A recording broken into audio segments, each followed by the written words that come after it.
Good morning to all. Myself, Professor T.M. Divakar, working as Assistant Professor in Department of Electronics and Telecommunication Engineering in Sharad Institute of Technology, College of Engineering, H.K. Today we are going to see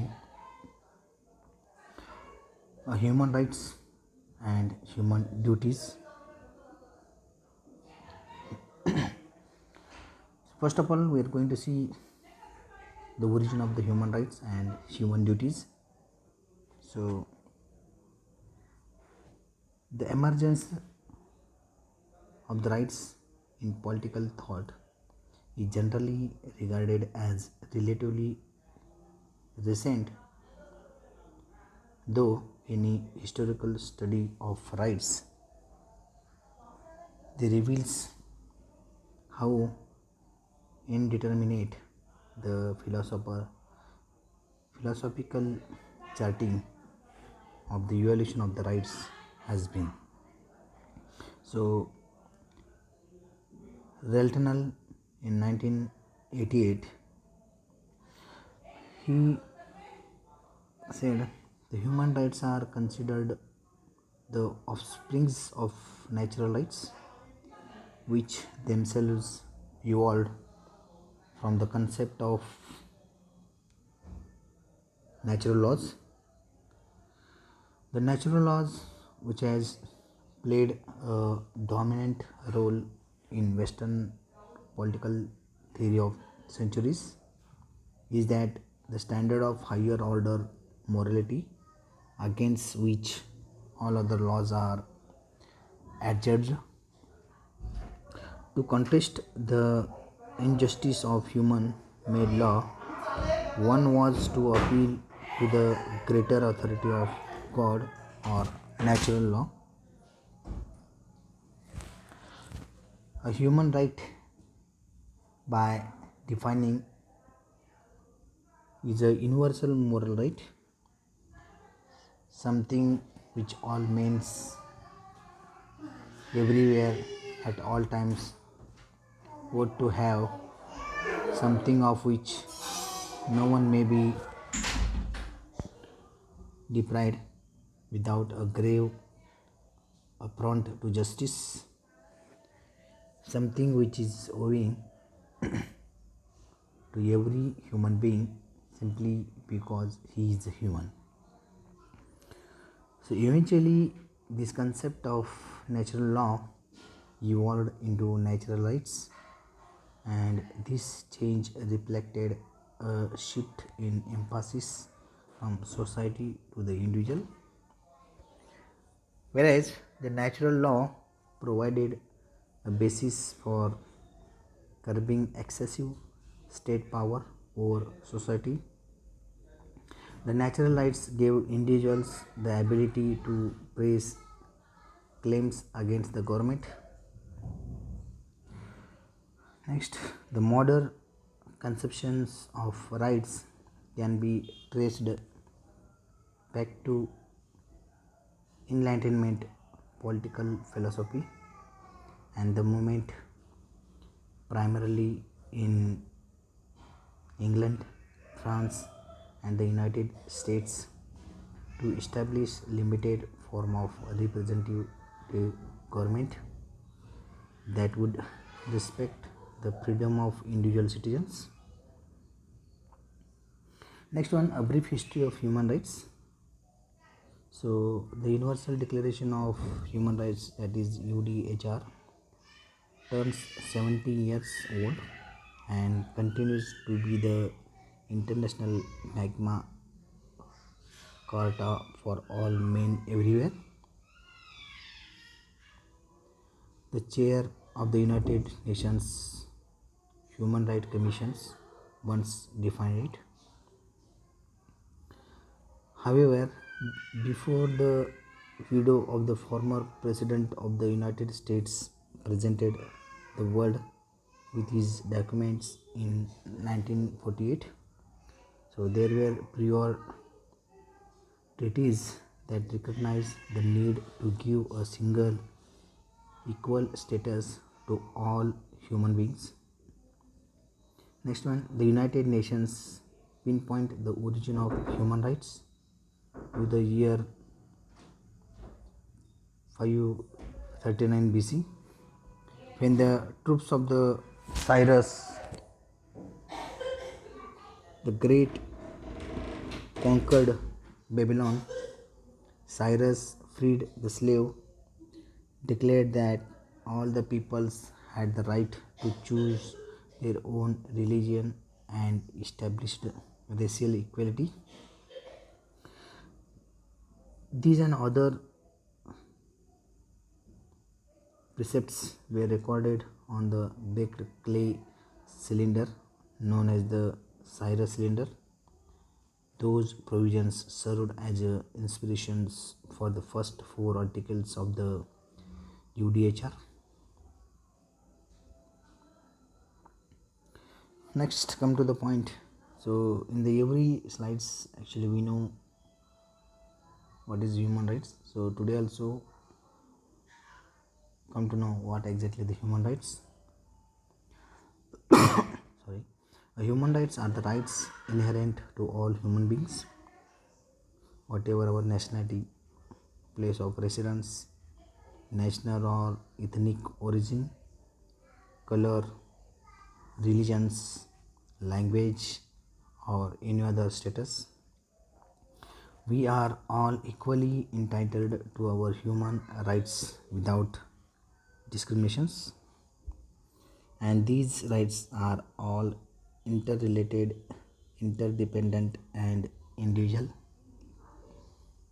So, Office of the High Commissioner for the Human Rights, up to until the 1990s, the state were considered to be the main parties responsible for human rights violations. And nowadays, in a globalized world with the global integration of the employments, goods, and the service markets, new kinds of violations have emerged, such as what the International Labour Organization. The term modern slavery, defined as any work or service which is extracted from any person under the threat of the penalty, and for which the person has to offer himself or herself, which Pope Francis has already referred to as an evil to be eradicated. This is why the respect for human rights has also become a primary concern in the private sector due to the impact generated by its activities. In this context, the Ruggie principles were created in 2008 specifically in order to end the violence such as the elimination of trade union freedoms, or one frequently cited definition of the human rights posits four necessary requirements. The first one is it must be possessed by all human beings as well as only by human being. Second one is because it is the same right that all human being possesses, it must be possessed equally by all human beings. Third one is because human rights are possessed by all human beings, and we can rule out as possible candidates any of those rights which one might have in virtue of occupying any particular status or relationship. And fourth one, if there are any human rights, they have the additional characteristics of being assertable in a manner of speaking against the whole world. The United Nations Office of the High Commissioner for Human Rights defines the human rights as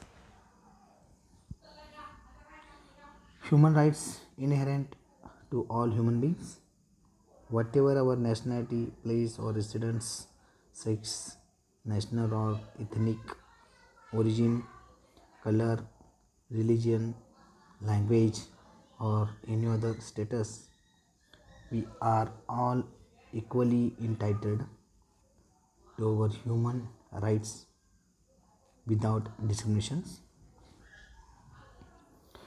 Luque principles were adopted by the founding fathers of the United States in the declarations of independence in 1776. So we hold these truths to be self-evident, that all men are created equal, that they are endowed by their creators with certain unalienable rights, that among these are the lives, liberty, and pursuit of happiness, that to secure these rights, governments are instituted among men, deriving their just powers from the consent of the governed. So let us come to the human rights. Human right is a charter of rights contained in the Constitution of India. It guarantees civil liberties such that all citizens can lead their lives in a peace and harmony as a citizen of India. These include individual rights common to most liberal democracies, such as equity before law, freedom of speech and expression, and peaceful assembly, etc. The violation of these rights results in punishment as prescribed in the Indian Penal Code, IPC codes. So these are the rights, fundamental rights. Already we have seen that. Just briefly we discuss about the right to protect against the exploitation, rights to equality, rights to religious freedom, right of freedom, right to education and cultural, right to constitutional remedies, right to elementary education. The first one is right to protect against the exploitation. So in that, the abolitions of trafficking in human being and beggar. Next one is the abolition of employment of children below the age of 14 years in dangerous jobs like factories and mines. Next one, beggars practiced in the past by landlords has been declared a crime and is punishable by the law. Trafficking in human for the purpose of slave trade or prostitution is also prohibited by the law. Child labor is considered a gross violation of spirit and provisions of the Constitution. Next, rights to equality. So the Constitution guarantees that all citizens shall be equally protected by the law of country. In article number 15, the Constitution means that state cannot discriminate any of the individual citizens on the basis of religion, caste and place of birth. Article number 16 lay down that the state cannot discriminate against anyone in the matter of employment. The state may also reserve posts for backward classes, scheduled caste and scheduled tribes. Article number 17 of the Constitution, the practice of untouchability, as it offends and anyone doing it is so punishable by the law. Next, rights to religious freedom.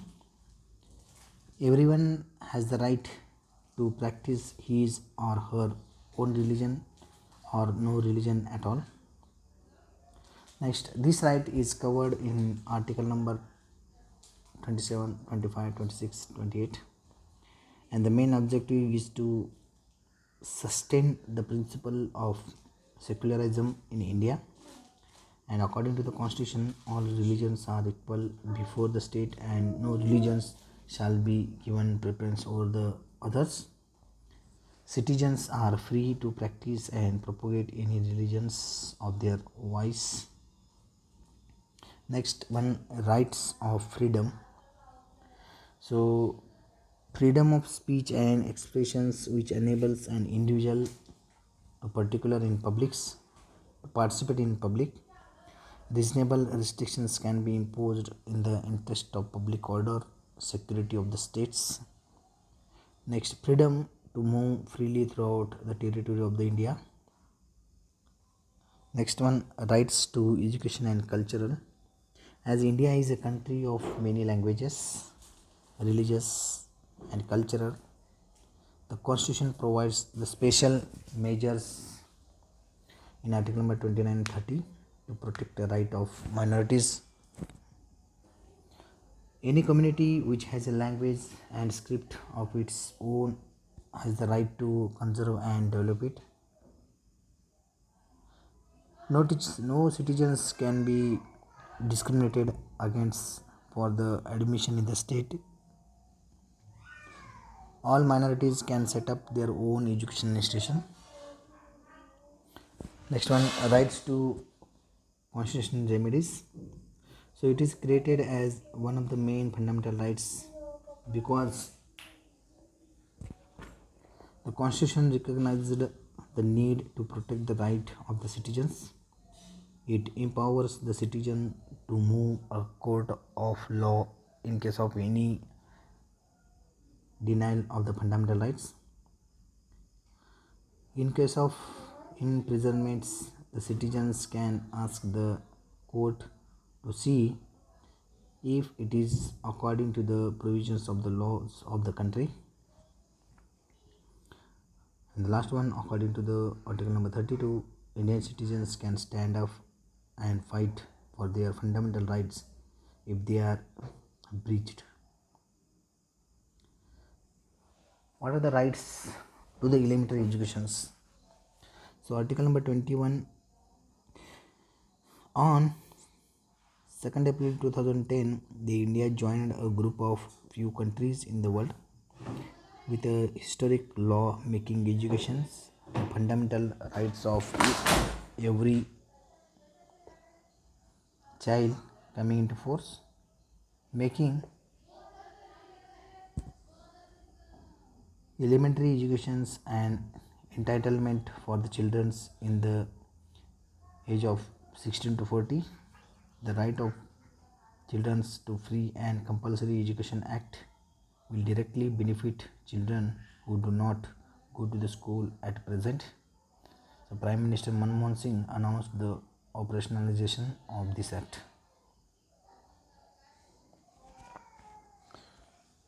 So these are the fundamental rights.